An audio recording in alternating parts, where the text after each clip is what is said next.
Isaiah 40:31. But those who hope in the Lord will renew their strength. They will soar on wings like eagles. They will run and not grow weary. They will walk and not be faint.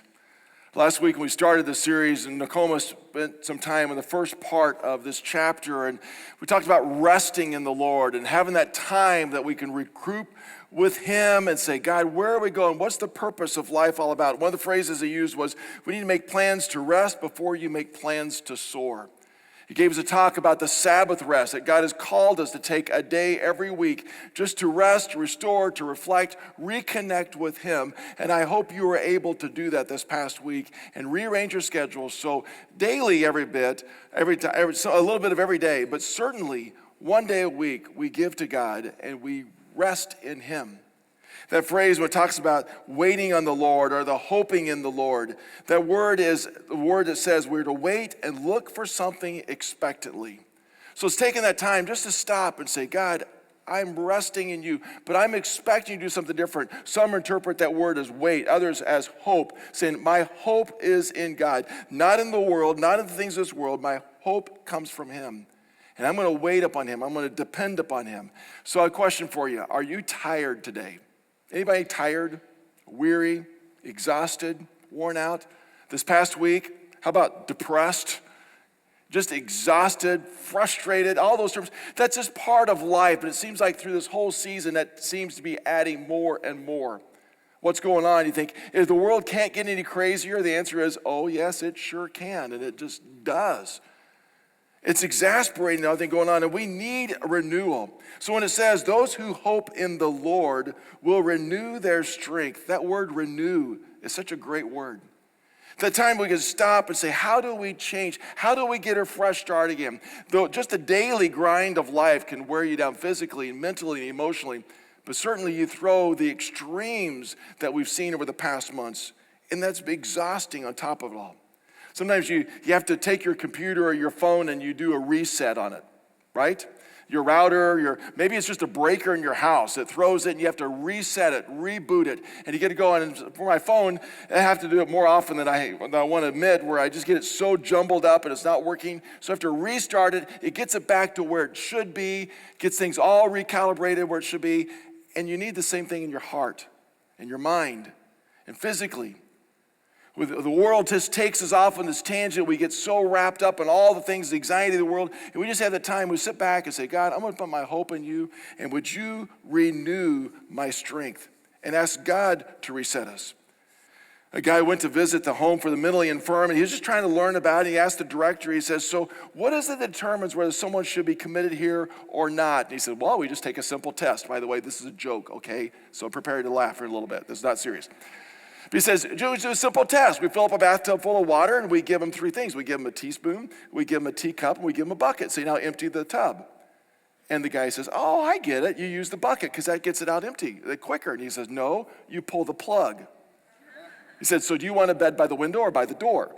You know, that's silly, but sometimes we just go, the normal grinds of life, we just do it and we do it and we do it and we do it. We don't even think. This is just part of life. We think life is just exhausting. Life just wears us down, and that's not what God has planned for us. God's got a different purpose. John 10:10, Jesus said, the thief comes only to steal and kill and destroy. But I have come that they may have life and to have it to the full. And part of our life, Satan comes in and he steals our joy. He kills our hope. We listen to the world, we watch the news and the things around us, we just go, I just can't do this. This is so exhausting. And that's the evil one taking it away from us. And people are all wrapped up. They're following everything he says instead of what Jesus says, because Jesus says he gives us life. And this life is full. In spite of all the crud in the world, Jesus says he's got a different purpose and a different call for each one of us. Over in Romans chapter 12, verse 2, says, do not conform to the pattern of this world. That means don't wrap yourself up in everything in the world and just follow the world like everybody else is, because all we have is the world. But, he says, be transformed by the renewing of your mind, and then you will be able to test and approve what God's will is. His good, pleasing, and perfect will. And it's very hard to be in this world but not of it, because we're affected by all the things that are around us. And we see the world and all these things that are happening. We watch the news and we hear this stuff and it gets so overwhelming. But he says, don't conform to the world. That means in our desires, in our hopes, thinking everything in this world is going to fix all my purpose, my future. But he says, don't conform to that, but renew your mind. Asking God, that word renew is literally to exchange. Say, God, would you reshape? Would you take my strength that I'm just dying with and give me your strength? Would you take my mind that is so conformed by this world, and God, would you renew my mind so I'm focusing on you and not on the world? God, change my heart so I can see the things and I'm not sticking my head in the sand, but I see the world. But God, would you help me rise above it to what you have called in my life? Back in that Isaiah verse, it says we're supposed to put our hope in him, renew our strength. And he says, then they will soar on wings like eagles. Supposed to soar like an eagle. And, I have to admit, there's a lot of times I don't feel like I'm soaring like an eagle. The Bible different times talks about eagles, and he uses them as this great illustration different times through the Old Testament especially. Here he says we are to soar like an eagle. Now, I don't know a whole lot about eagles, so I thought I'd learn a little bit, and there's these guys called ornithologists. And that's quite a cool word. And ornithologists, they're bird experts. That's what that means. So these guys know about birds. They study birds. And they said birds have three main ways of flying. The first one is called flapping. You get that? Okay, flap with me here a little bit. Come on, pretend. Just wake up. That's good. Okay, so there's flapping. And flapping are the birds. Man, they just flap their whole way to get up above gravity. And they flap their whole time to come out. And the extreme example would be a hummingbird. And these ornithologists have studied hummingbirds, and they said they can flap their wings up to 70 times a second. I don't know how they counted that. I don't know if that's real or not, but that's what they said. But these birds, what do? They just fly and fly, and then they flap, but they usually go from branch to branch. They don't go long distances because they get exhausted. And sometimes I feel like a flapper, don't you? You're just going from problem to problem, and you're working hard, and you're trying to get up, and you're about to get up, and the gravity pulls you back down, and you're just going from problem to problem, just working so hard in life. You go, God, I am not soaring. This is exhausting of life. And we're doing it all on our own. It is. There's another form of birds, how they fly, and that's called gliding. The birds who glide, they will flap to get up for a while, and then they get to that place where they can just glide for long, and then they start coming down, they have to flap to get their way back up. And I think most of us are like those gliders. We work hard, we get there, and we're doing well in life, and then a problem comes and it pulls us down.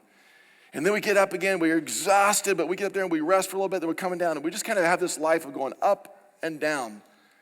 And that's okay, but that's not what God's called us for. And the third one, the ornithologist says, is the soaring. And these are the great picture is the eagles. And a few years ago, Gene and I went to Alaska. We saw so many bald eagles. I was just amazed at these huge, majestic birds and their power. And when they take off, boy, their wings, they just spread, and they flap for a little bit. They get up, and they're up at their place, and they just soar. Now, these ornithologists said those birds, what they do is they catch the thermal drafts and the currents in the upper atmosphere, and I have no idea what that is. But anyway, they get up there, and they just soar, those huge wings. And sometimes you look at them and they're just hanging there. They're not doing anything. But they can catch those drafts, and it says they can go up to 80 miles an hour. And they just soar, and they just go long distances. And God says that's his desire for us. Is that we'll be able to soar, we'll flap, we'll glide, we'll get up there, but we'll get to the place where we reach a place where we are seeing the world from God's perspective. We're seeing the world the way he calls us to. Sure, we see all the problems of the world. We see what's going on. It's exhausting, it's frustrating, it's there, but we're able to get to the place where, God, I see you, and I'm looking at the world the way you see the world, the way you see these problems, and I see your purpose and your call in my life. And we're able to see those problems and get to the place where we are soaring with God in it. But you got to take that step. You got to get out of the nest. You got to be able to say, God, I want to walk with you, and I want to be able to soar with you. But it's a decision to step on faith. And some of you need to take that step for the very first time towards God. Some of us, we need to take that step again. We just had communion, just that time when we refresh, we renew in God. And this week to say, God, I'm going to fly with you and not conform to the patterns of this world. Paratrooper had just finished his term in the military, and someone came to him and said, boy, you were a paratrooper. I can't imagine. How many times did you jump out of the plane? And the guy said, actually, none. He says, I was pushed out a whole lot of times. And sometimes we're that way. It's, God, I want to soar with you. I want to do this stuff, but I just can't take that step. And you can rest with God. Put our hope in him and say, God, I will trust you. And I want to see the world the way you see it. And I want to soar the way you've called me to. There were 10 little turkeys, and they went to flying school. And they got to flying school, and their teacher was this huge, majestic eagle. And he was stern, he was strong. And he said, you young turkeys, I'm going to teach you how to fly. And he taught them like pros. By the first day, they were taking off and landing, and they were doing barrel rolls and loop-de-loops. And man, they succeeded so well. They finished their first day.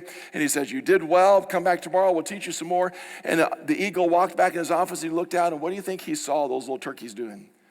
Those 10 little turkeys were just walking home after he taught them how to fly. And we read God's word, and it says, this is what we need to do. This is our focus. This is our direction. And we go, yeah, God, that's great. That's good. We sing these songs about your grace, what you're doing, how you provide for me. We go, God, this is wonderful. And then we walk out of here, and we go to our work, and we just do the same thing we've always done. We turn on the news and we watch it, we get all worried and upset and frustrated. It is frustrating, but we just see the way the world sees it instead of seeing what God is seeing, how God is working through it. And we forget what he's called us to. He's called us to something so much more. Next phrase there in Isaiah 40:31, it says, they will run and not grow weary. The word weary is to be utterly spiritless, to be wearied out, to be exhausted. I've been there. Have you?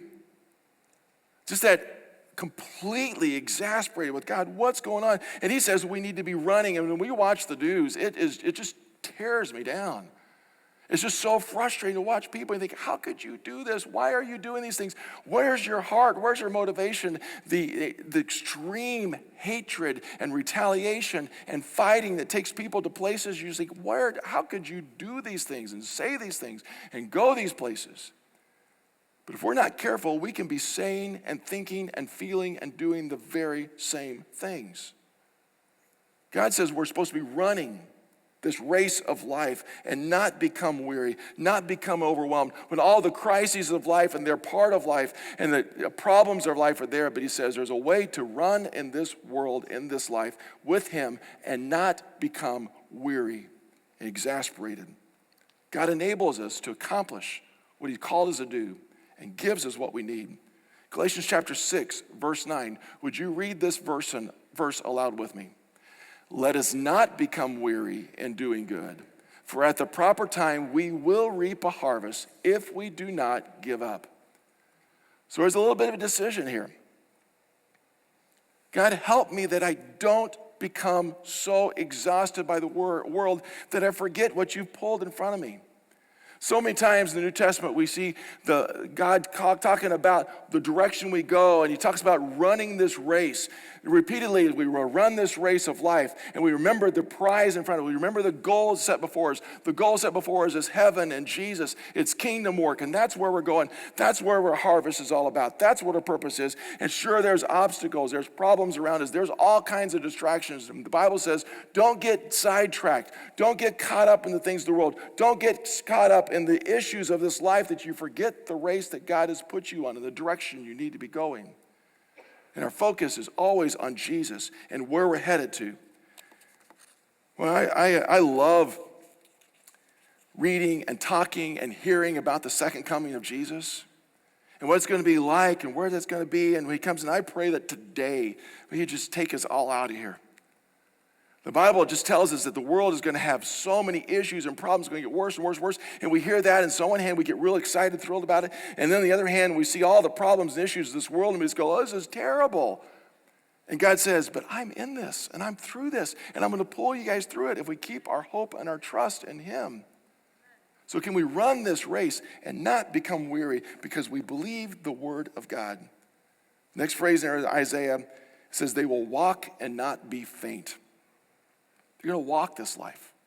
Sometimes we're walking and walking, and I like this phrase. It's just like, just keep walking and don't fall over. Just keep going. And there's those days we soar. There's those days we run. And there's those days that all we can do is just keep walking. And remember that God is our strength. Some familiar verses to many of you, but let's listen to these again. Romans chapter 8. And we know that in what? Yes, and we know that in all things God works for the good of those who love him, who have been called according to his purpose. That does not say God causes all things to happen. That does not say God is instituting all these things, but he's saying in spite of all the things that the world do, in spite of the incredibly bad decisions that you make or I make or other people make, in spite of that, God's working what things? All things for the good of those who love him, are called to his purpose. It says that we're running that race. We're keeping our focus on Jesus. I'm doing what God's called me to do. I'm loving him more than I love this world. I'm putting my trust in him more than I put my trust in the world. He says he's going to work all things for good. Verse 31, what then shall we say in response to these things? If God is for us, who can be against us? He who did not spare his own son but gave him up for us all, how will he not also, along with him, graciously give us all things? So God is in this. God is working through it, and nobody can stand against us with God in our hearts and our lives. Verse 35, who shall separate us from the love of Christ? Look at this list. Shall trouble or hardship or persecution or famine or nakedness or danger or sword? As it is written, for your sake we face death all day long. We considered as sheep to be slaughtered. And I say, as trouble, as difficult as our world is, we don't have some of these things here today. He says, no matter what hardships come in life, because these do come in life, no matter what comes, nothing can separate God's love from us. And then verse 37, no, in all these things we're more than conquerors. Read that with me, would you? No, in all these things, we are more than conquerors. Now, do you feel like a conqueror in life? Or do you feel like you're just beaten down by the whole world? When I'm listening to the world, when my focus is the world, when my hope is in the world, I'm beaten down. I'm not going anywhere. When my hope is in Washington, D.C. in the White House, I'm a goner. But God has called us to something much more. We're part of this country. We're part of these issues and problems. But God says we're more than conquerors through him who loved us. Read that verse with me, would you? No, in all these things, we're more than conquerors through him who loved us. And listen to this, verse 38.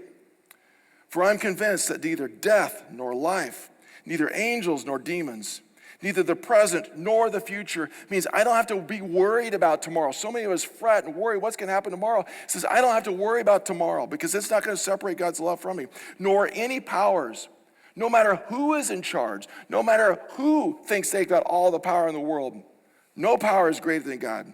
Verse 39, neither height nor depth nor anything else in all creation will be able to separate us from the love of God that is in Christ Jesus our Lord. Amen. If you're online, hit some likes here. God's word, nothing, no matter what the issues of this world are, nothing's going to separate God's love from us. It means I should not take my eyes off of God. Sure, I see all the stuff around, but instead of listening to all the media, I'm going to listen to God more than that. Amen? And that's hard to do. But it's deciding I'm going to take some time away from this. I'm going to listen to God. I'm going to rest in God. I want him to renew my mind. And that only happens when I hear his word, when I hear his truth, and I believe what he has planned for my life. So God's love is greater. And he's going to work in what things? All things. When I love him first. And when I'm called to his purpose first. Now, when I love the world more, and when I want to do everything in the world more than God, then I step out of that blessing. We say, God, I want to love you. And realize God is going to provide for us. I want you to know that you're stronger than you think you are. Now, by myself, I'm pretty weak. But with God's love in us and God working in us, you're stronger than you think you are. Now, you may be facing some really hard financial hardships right now. But you're stronger than you think. What you need to do is figure out, how am I going to do things God's way instead of the world's way of doing it? Because I've been doing it on my own way and it's all messed up, and say, God, I'm going to follow your will because I believe you, that if I do it your way, you're going to provide, and he does. We have Financial Peace University coming up. Many of you have done that, can testify it's good. When you get your finances in the way, God's way of doing it, it works. And if you haven't done that, I encourage you to figure that out and walk with him, because God wants to work through that area of your life and provide. Some of us are going through a difficult time of depression, and if you're in that place, know that you're stronger than you think, because God works in you. But you can't do this alone. You got to get with others. We have life groups, people that can walk alongside you. Maybe you're going through this hard time of temptation. You're just being overwhelmed. You think, I don't know how I can do this. You're just in a place of giving up. But let me tell you, you're stronger than you think. Because God is in you. He can work through you, and he can provide for you. There's people to get together with. There's an incredible group of people that meet every Monday nights. They're just transparent and honest. They struggle through life together, but they're more than conquerors because of Jesus. Wednesday night, men, starting in February, there's going to be a men's group online. Every man in this room and on watching online can be a part of it. And just helping us, how do we walk with integrity the way God's called us to? There's places we can all learn how to walk the way God's called us to. Maybe the place of just uncertainty about your health, and God, I don't know where this is going to go. And we can be so overwhelmed with fear, or we can believe God is going to provide even no matter what happens to me physically. You get the place where you say, I can't. No, you're stronger than you think. You get the place where I'll never get through this. You're stronger than you think, because God is in you. Amen? Amen. And we hear God's word. It's so different from the world. The world says you can't. The world says it's falling apart. The world says if this person's in power, the world's going to be awful. This guy's in. The world says it's all bad and negative and horrible. And in of itself, it is. But God is greater than all that's in the world. Amen? Amen. And he gives us the strength to endure and get through this, so you can soar, and so you can run and not get weary, and you can keep walking and not faint. Read these verses with me, would you? Joshua chapter 1, verse 9. Read it aloud. Have I not commanded you? Be strong and courageous. Do not be afraid. Do not be discouraged, for the Lord your God will be with you wherever you go. So you get to this place where you're afraid and you're discouraged, and they come. Say, God, no, you've commanded me to be strong and courageous, and you do that by his Spirit, by his strength in your heart. Psalms, read this one with me. My flesh and my heart may fail, but God is the strength of my heart and my portion forever. It means in and of itself in this world, I'm not going to make it. But God is working in you, and God is going to strengthen you. And then Philippians, read this with me. I can do all this through him who gives me strength. God is the one who gives you strength. God is going to be working through you. And can we just decide that we're going to trust God and rely upon him and not on the powers of this world to give me hope and direction? Listen again, Isaiah 40:31. But those who hope in the Lord will renew their strength. This week, right now, as we come into decision time, say, God, help me put my hope in you. Would you renew? Would you exchange my strength for yours? And then they will soar on wings like eagles. They will run and not grow weary. They will walk and not faint. God, thank you for your word of truth. And we need to hear you. And you know all the issues of our life. You know the struggles that we have individually. And God, you know the extreme problems our country's facing in the world right now. Father, help us to believe and trust you that you will work through all things, no matter what the evil one throws at us. And help us to love you first and more than the world. Father, help us to follow you and your direction. Forgive us when we're so caught up and we think all of our hope is in this world and we want the world to solve all of our problems, but that we would turn to you. So, Father, I pray that you would speak to each one of us now, whether online or in the room. Father, help us to hear you.